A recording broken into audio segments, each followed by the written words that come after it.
Greetings and welcome to another edition of the Red Pill Diaries, and I'm your host Rashid. And let's just get right in it. I got to bring in my guest, and I know that he has some deep insight on some of the things that are taking place around the globe. I got to bring him in. How's it going today, Larry? Mr. Rashid, how are you, brother? I'm okay, Larry. I want to jump right into it because of the strike against the Iranian consulate yesterday. Yeah. Uh, and Larry, first of all, wasn't this a direct act of war? Yeah. No, that's, when you attack, that's the same as if Israel went and bombed someplace inside Iran. Mm-hmm. That is considered the sovereign territory of Iran. Under Geneva Conventions, there's supposed to be protection for diplomatic facilities, and so once you sort of tear that scab off and say, okay, we can, diplomats, anybody that's under diplomatic cover, have at them. It's a free fire zone. Well, as they say, what's good for the goose is good for the gander. I don't want to hear any bitching from Americans or Israelis if their diplomats get taken hostage or murdered. I don't want to hear it, okay? They've now acquiesced to say this is okay. And so it's just like there's no more rules-based international order, man. It's law of the jungle. Mm-hmm.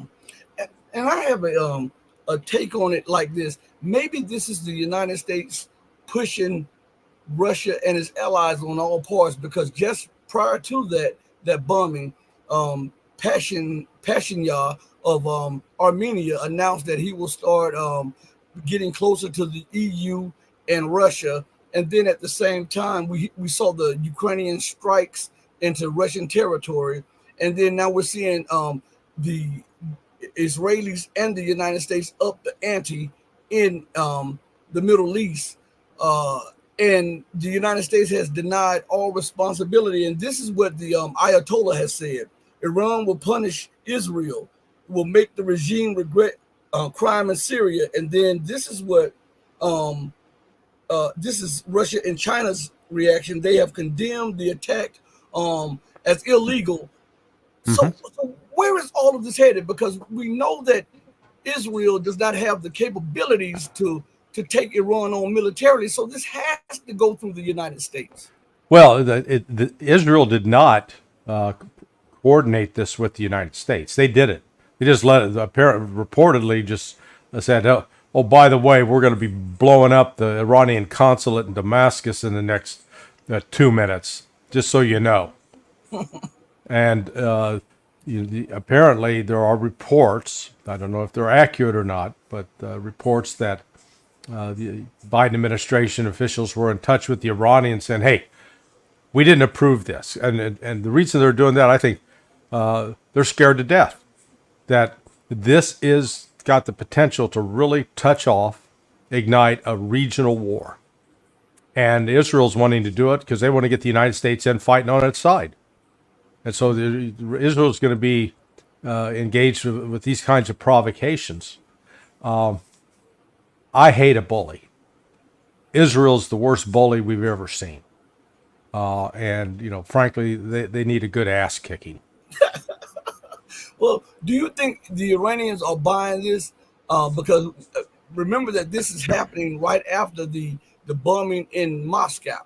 Do you think the Iranians are buying America stating that she had no prior knowledge or that she was not involved in this? Because America may be innocent in this, but we're talking about priors. You know how before you go through court, they look at your prior record and everything, and maybe the Iranian diplomats are saying, hey, this is no way that the U.S.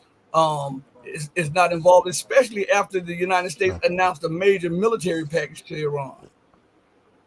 Well, I think what you're seeing from Iran is some maturity. They're not, they've had ample reason to retaliate against both the United States and Israel. Go back over the last 20 years. The Israelis and the United States were involved with assassinations inside Iran. We were killing nuclear scientists. Then the attack that murdered Soleimani that when he was involved with the diplomatic mission. And then, so there have just been a string of events, and Iran has it in its capability that it could launch missile strikes on Israel today. But I think they're sitting and calculating that all this is going to do is escalate the conflict in a way that it can get out of control. I think they're going to work more quietly, with more cleverness, and they've got a new, stronger relationship with Russia. I would anticipate what Russia can do, and it hasn't done up to this point, is it could put in more sophisticated air defense systems inside Syria and start shooting down Israeli aircraft. And they may do that. I think that would actually be a step in the right direction to wake Israel up out of its madness. Because they're like a rabid dog right now. This is not rational. You can't pet it. It's just killing. It killed 4 aid workers day before yesterday as well. I mean, deliberately murdered them. People, Polish, Australian, Canadian, was it? That they were just distributing food, and they were aid workers, and Israel deliberately targeted them and killed them. So this is, the murder, the murdering that Israel is doing is really, it's despicable. But do you think that this will force, I know Iran likes to work behind the scene, but at some point, do you think that they will have to show something in public for their people in Iran? Because prior to that, there was an assassination of an Iranian colonel in the IRGC and a of his staff. And then you see them bumming across Syria.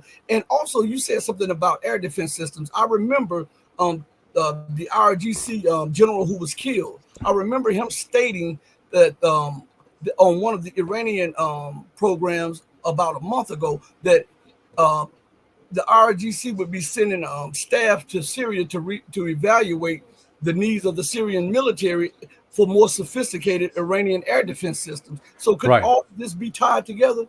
Yeah, no, it very well could be.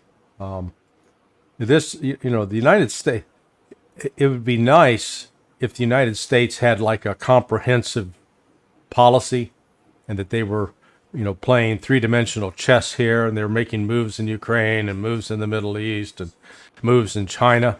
But they're not that. They don't even know how to play checkers. I mean, good Lord, these people taking competence to frightening heights. What we're seeing is that these events end up sort of getting a life of their own, and it's putting the United States consistently in a reactive mode. We're not acting proactively. We're always reacting to events in the region. What do you? Okay, now that we've discussed that, do you believe that if this takes place again, that Iran will be forced to act publicly militarily? Because this is where it seems like it's going. Yeah, no, I think they're gonna react publicly. I think they're going to give the UN Security Council a chance today to see what it does. Instead of preempting that.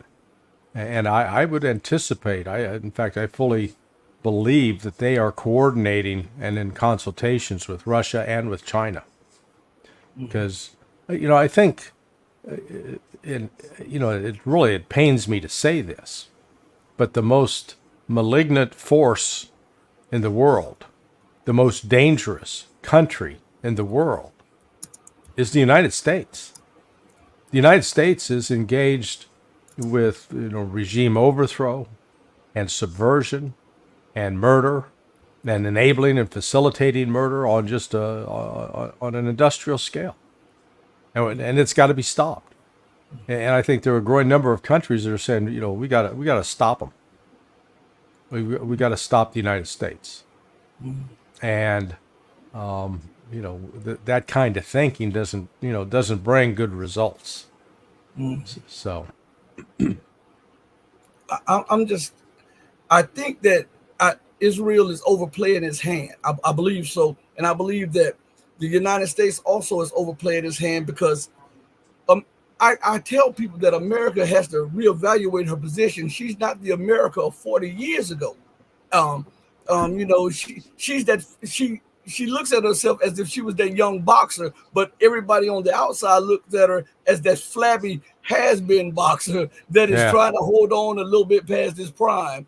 Um, with that said, where do you think this thing is going? Because remember that this is, I think, is directly connected with the Caucasus, with the Balkans, all with the positioning of troops, and I think sometimes America lashes out because she's losing in Ukraine, like when Russia scored multiple victories on the battlefield. Then the next thing you know, America struck Syrian army positions in Syria. It seems like a Yeah. wounded superpower just lashing out. Well, and in fact, there were several occasions in which the Syrian army was fighting ISIS. Okay, ISIS, the terrorist group. And who did we bomb? We bombed the Syrians. Okay, so yeah, I think your analogy is correct. Several years ago, do you remember a football player by the name of Night Train Lane? Yep. Yep. Okay, so in his day, back in the 50s, early 60s, the man was a stud. And good Lord, this is now 30 years ago. I played in the 1990s. A friend of mine, she was the organizer for, it was called the Hall of Fame golf tournament. And so it was a charitable event to raise money. All of to play in it as an athlete, you had to be in a Hall of Fame. So you had to be in either NFL, Major League Baseball, NBA, one of those, hockey, one of those halls of fame. And so because of our personal relationship, I got to play in the tournament, and she teamed me up with Night Train Lane. And good Lord, this was like 1992. The man could barely get out of his golf cart. Okay, so he had a handicap flag on the golf cart. He was morbidly obese, and good Lord, he couldn't run 5 yards, much less 50 yards. He was just, he was not anything like he was in his prime. And that's exactly where the United States is right now. That is the perfect example that we've got these memories of what we were, and we sort of embellish them. But when it comes down to being the actual ability to accomplish something, we find ourselves emptying out military warehouses and sending all sorts of bombs to Israel. They're using 2,000-pound bombs on civilian areas. There's no military justification for that. And in Israel's mind, well, these are terrorists. And what is so infuriating about that Israeli example is Israel was founded on terrorism. The early members, Yitzhak Shamir, remember him, that little bitty guy? Boy, nasty man. He was part of the Stern Gang. And the Stern Gang, they split with the Irgun.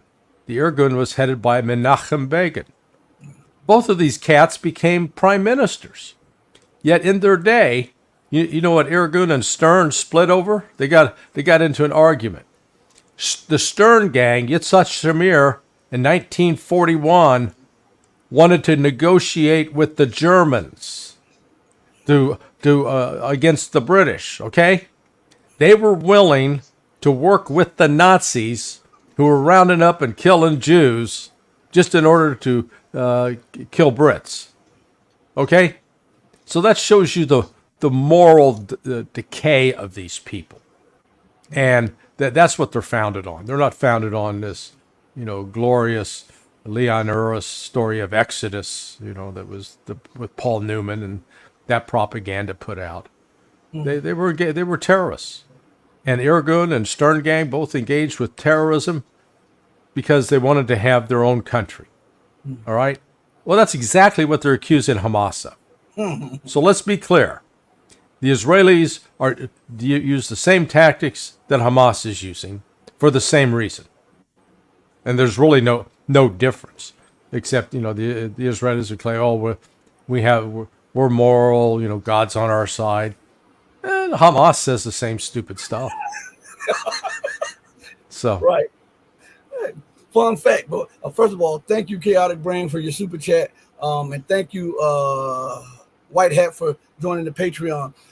Fun fact before we go further, since we were on the thing of Hall of Famers, my first cousin is Derek Brooks, who Super Bowl champion, who played with the Tampa Bay Buccaneers. yeah. That's my mom's nephew. That's my first cousin. Now, where are we at with the Russian-Ukrainian thing? Because I'm seeing stuff where the officials in Russia are starting to say that they believe that they have the terrorist attack has links with the West. Well, no, for real, Captain Obvious, we all assume that this was taken. So where are we with that? And if Russia comes publicly and says that the United States and Britain and France or X, Y, and Z had a direct link into it, where does that lead us?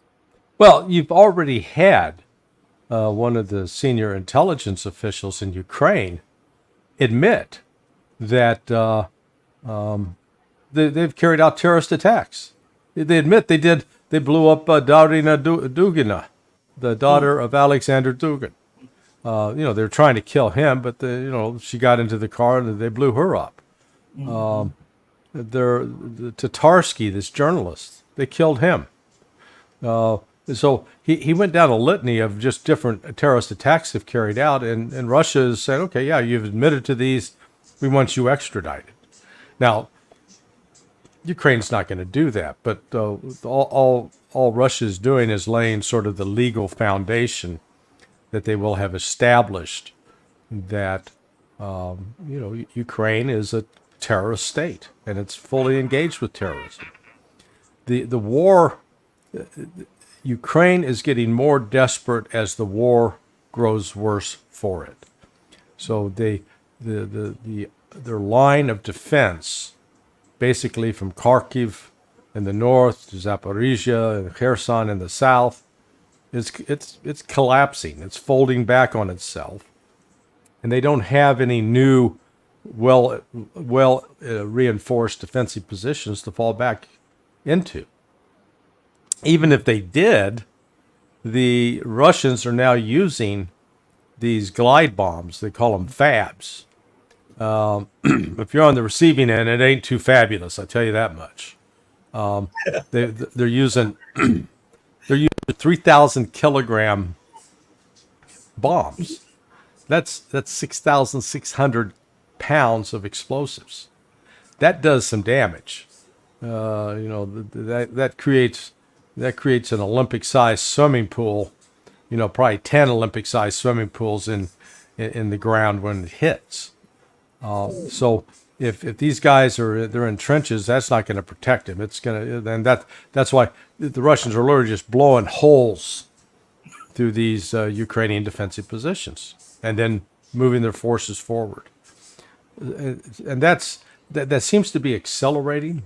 It's not, the Ukrainians aren't slowing them up, and Russia's done this during this whole the Rasputitsa, this muddy season. Yes. They've been advancing during the muddy season.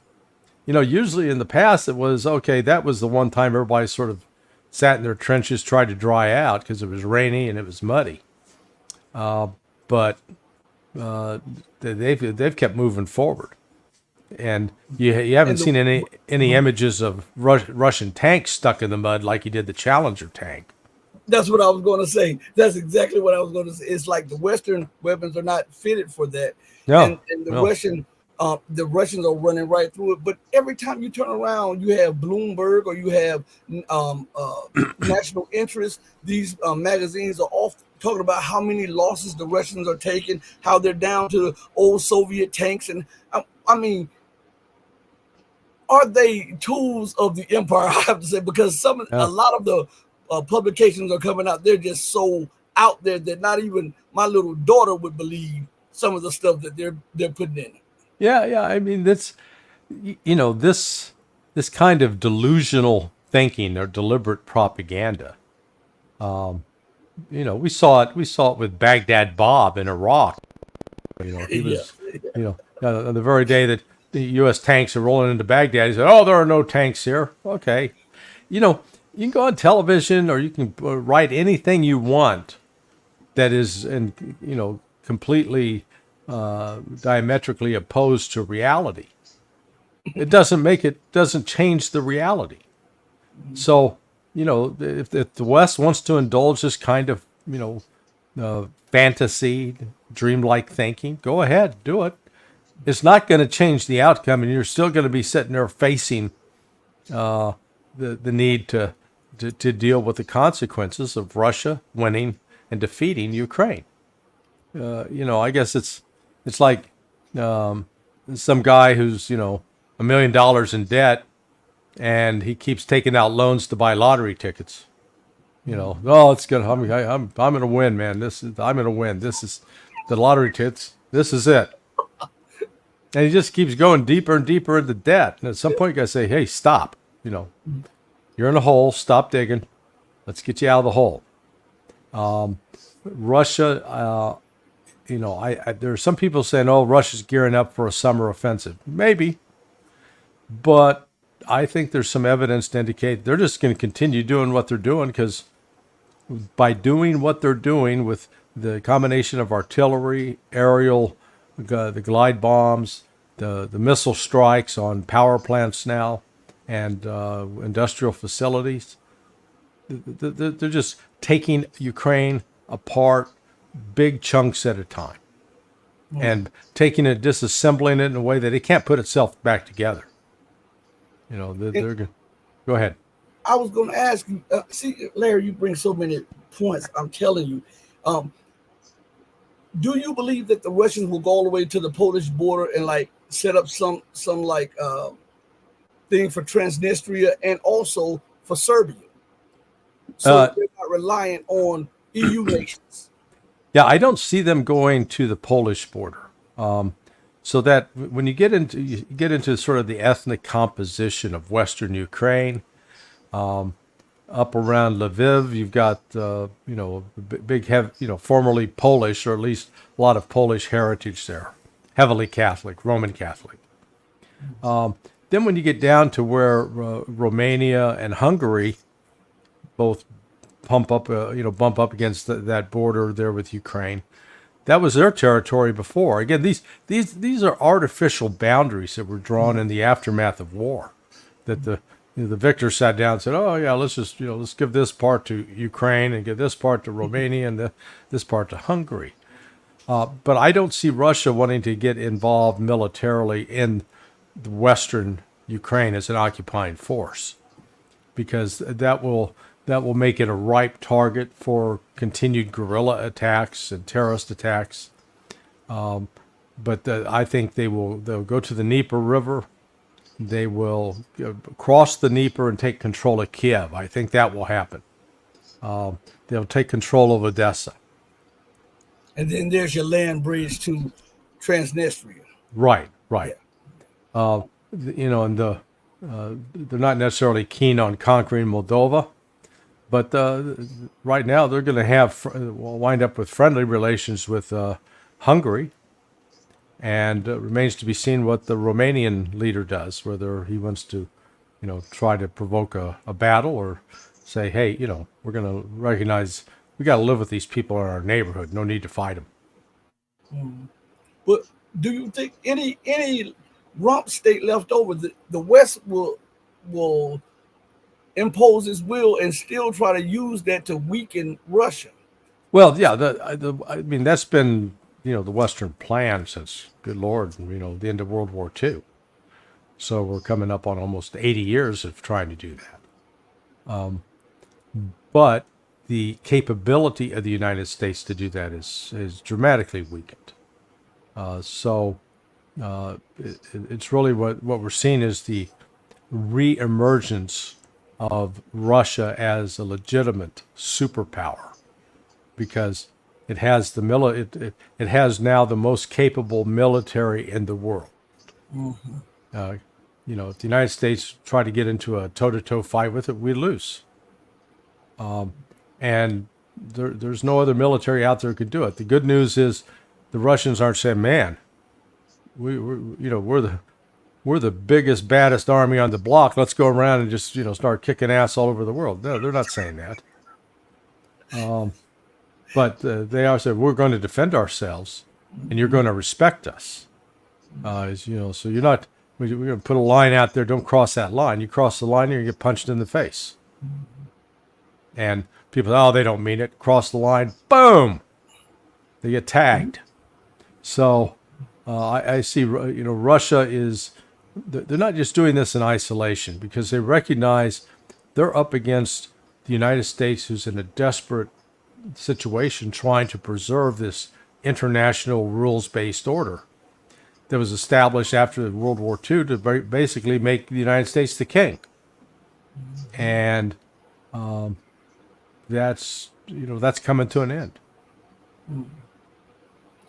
Two things. We know the time is of the essence. I want to say one thing to you, then I want to give one of the chat members a chance to ask you a question. So, knowing that this is coming to an end, what do you think is dawning on the people in London, Berlin, Brussels, Paris, and Washington, D.C.? No, I'm not following you. What do you mean? Like, knowing that this is the end game, that Russia it has overcome the sanctions, is destroying them on the battlefield, and is forging new alliances and turning eastward, weakening the so-called rules-based international order. What do you think is dawning? What is on the minds of the Western leaders as they see their entire global architecture crumble? I don't think they've come to grips with it yet. We're still dealing with like a out of control junkie. That's what they are. They're hitting the needle. They're out there walking the streets trying to find their next score. You okay, man? Hit me up. And instead of saying, "Hey, you realize you're killing yourself. You realize that this is coming to no, it's good, it's good. I just they got that mentality." So they're talking about some of the Europeans are talking about, yeah, we need to build up our military. Yeah, let's start bringing it forward. Let's go out and have a draft. Let's forcibly recruit people and put them in so we can be prepared to fight the Russians. Yeah, go get all your purple-haired people who don't know if they're male or female. Yeah, sign them up. Those will really be fabulous warriors. Good Lord. I mean, it's just it is. If this didn't actually involve the loss of human life, it would be really funny. This would be a Monty Python skit. In fact, Monty Python used to do skits based on this. They never imagined that this would become reality. So Europe does not have the industrial base to match what Russia can produce, apart from the fact that Europe does not have the natural resources, the metals, the precious metals, the rare earth minerals, the compounds needed to build the things in industry that they need to arm and equip their armies and their air force and their navies. It's pathetic. The Brits in particular, good God. Yeah, I don't know if you remember back in high school, did you ever read the book The Mouse That Roared? Yeah, I have read that. Yeah, and that's what we're talking about here. The Great Britain was once described as this lion. That was the symbol of that colonial empire. Man, they're a scrawny little rat right now. Yeah, they can't. Their ships don't work. They can't fill their armed forces. Their tanks get stuck in the mud. I mean, it's just, the only thing they're good at is subversion on the intelligence front, running covert operations. They're very good at that. But that's pretty, just saying that, you're good at breaking up families. You're good at destroying the lives of people. It's not it's not positive. It's not productive. Now, now everyone, Larry has to go soon, so I'm letting the first person that puts the question in the chat for Larry. I'll post it and have Larry to answer. But make sure you put your question in real quick. Yeah, I've got some time. I don't have to rush off here in 5 minutes, but Okay, okay. We'll give him two questions. Put your questions up. Hurry up, or else I'm going to ask another question. So here, thanks, thank you. Oh, okay. All of them are saying thank you, thank you. So let me see if a question. So since oh here, salute to White Hat. Oh, they're writing in the comments. So if a question pops up, I'll put it up in there. But Larry, do you believe that we're headed to war? Oh, okay, here we are. I was going to ask you, are we headed to war because of the provocation against Russia? But White Hat says, Larry, does West? Oh, I think this might be misspelling. Is the West trying to destroy Slavic people? I think that's what he want to ask. well, yeah, this Western policy, and this is not Republican or Democrat. This has been sort of let's call it the blob, the deep state. When they decided to target Serbia back in 1999 under Bill Clinton, it was trumped up that the Serbians were committing all of these human rights abuses against the Muslim population. But a lot of this was contrived, and it was entirely designed as an attack on Russia.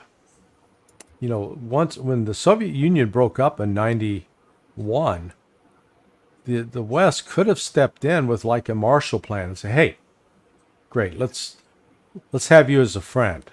Let's help you rebuild your nation. Let's put aside all of this competition with nuclear weapons. Let's put our, and the West could have cashed in a bonus too, saying, we're not going to continue to ramp up our defense spending. I mean, right now we're approaching $1 trillion for defense spending, but we didn't do that. And even though Russia repeatedly asked to join NATO, they were told to go screw off. Forget it. Clinton told them that. George W. Bush told them that. So that first attack, when NATO entered the Bosnian Civil War and attacked and was killing Serbians and made Serbia the main enemy, that was all done without UN approval. That was the West acting on its own. So, needless to say, there's a lot of smoldering, lingering hatred there. And, for the life of me, I can offer opinions on why the West hates Russia, and particularly Russians of Slavic origin. But, it's not even correct. It shows ignorance on the part of the West, because when you get into Russia, they got 190 different ethnic groups, okay? Mm-hmm. Yep. There was a reason in the 1930s and 1940s that black Americans went to then Soviet Union, because at least they were treated as human beings and they were accorded full civil rights. They didn't look at him and say, oh man, because the color of your skin is darker than mine, you're a subhuman. You can't vote. You got to get on the back of the bus. Don't eat at this count. There's none of that in Russia. They, I guess Paul Robeson was one. Was it Josephine Baker, another?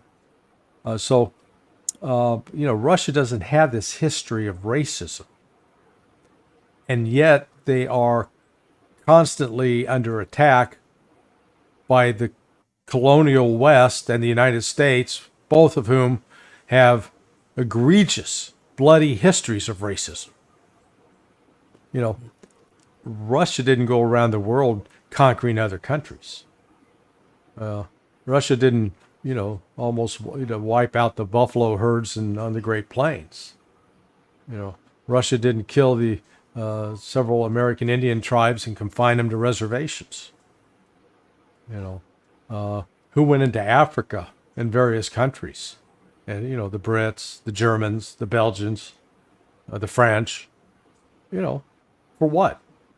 Take control of land that they didn't, wasn't their land, but they wanted the resources, and they treated the people accordingly. So this current Western attitude towards Russia is nothing new. I mean, it's this legacy, this colonial legacy that, frankly, it's been a disease that needs to be stamped out, in my view. Last question of the day. It'll go to channel member, but before I do, Joel Bradford, at the beginning of the show, we tackled what you just asked about the Syrian attack on the Iranian embassy. The Israeli attack on the Iranian embassy in Syria. So we'll go to Perseverance Chameleon. He says, "What are the implications of the Sahel alliance adding to their numbers?" Sorry, I didn't hear that. He says, "What are the implications of the Sahel alliance adding to their numbers?" Like Burkina Faso, Mali. Yeah. Well, no, I think it's just it's a sign that the African countries now, they've awakened. This is one of the other consequences of the special military operation. Once the West decided, okay, we're going to isolate and destroy Russia, and they failed, and then Russia links up with China, and then with the BRICS, with India, South Africa, Brazil. Then the other countries, Mali, Niger, they start looking around going, we don't need these guys telling us what to do. It's really been a dependent relationship where the United States has tried to use, money to buy off. And there have been people that have been, bought by the corruption. But this whole area of the Sahel, as you correctly note, it's become very anti-Western now. They're kicking the French out. Get the hell out. and it is the French actually are in a position they need some of the uranium coming out of Niger. Mm-hmm. And otherwise they got to go buy it from Russia. Irony, right? Oh man, yeah. People forget that God does have a sense of humor. Larry, man, you hit it out of the ballpark again. Thank you, my friend, for giving me this time. I really, really appreciate it. And I'll send you the video in about 5 or 10 minutes. That'll be great. So you're in the St. Louis area, right? No, I'm in Pensacola, Florida. Oh, you're up in Pensacola. Okay. Yeah, Pensacola, all right. For some reason, I kept thinking you're up in the St. Louis area. I was looking at the weather report today. I noticed, like in my hometown of Kansas City, actually Independence, Missouri, it's like 40 degrees. In Moscow, the temperature is 69 degrees.